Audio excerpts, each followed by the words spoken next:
I vlogged about TV yesterday, didn't I? Too bad I'm doing it again today. So I just watched the new episode of American Horror Story, and for those of you who don't know, American Horror Story is an anthology series, which means we get a new plot line every season.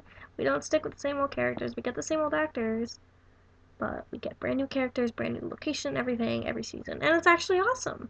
Because watching the season unfold is like this really, really long movie that just never ends, and you're like, more.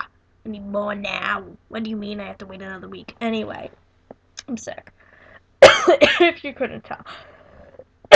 um, anyway, so this episode really did bring up a lot of interesting plot points, including possible revelation of the identity of Bloodyface, if you believe everything Murphy tells you, and it's only episode 2, so why on earth would you?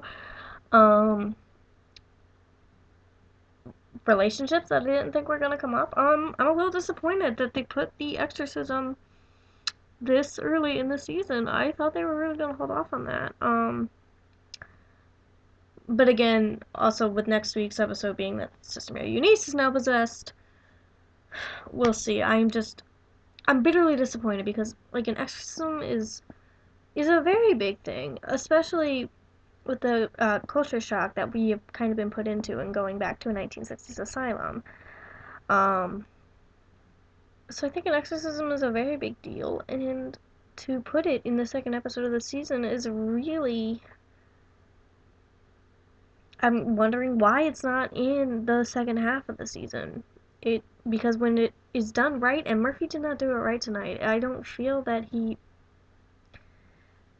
I. I mean, maybe it's just my limited knowledge of what an exorcism is like, but I do not feel like Murphy handled that properly tonight. So yeah, I'm also very excited about Zachary Quinto's character. Was really wondering where he was last week, but very, very excited about him to come back. And I mean, there's so much to talk about, but I really don't have faith in Ryan Murphy that he is going to deal with every single plotline that he's introduced in this episode.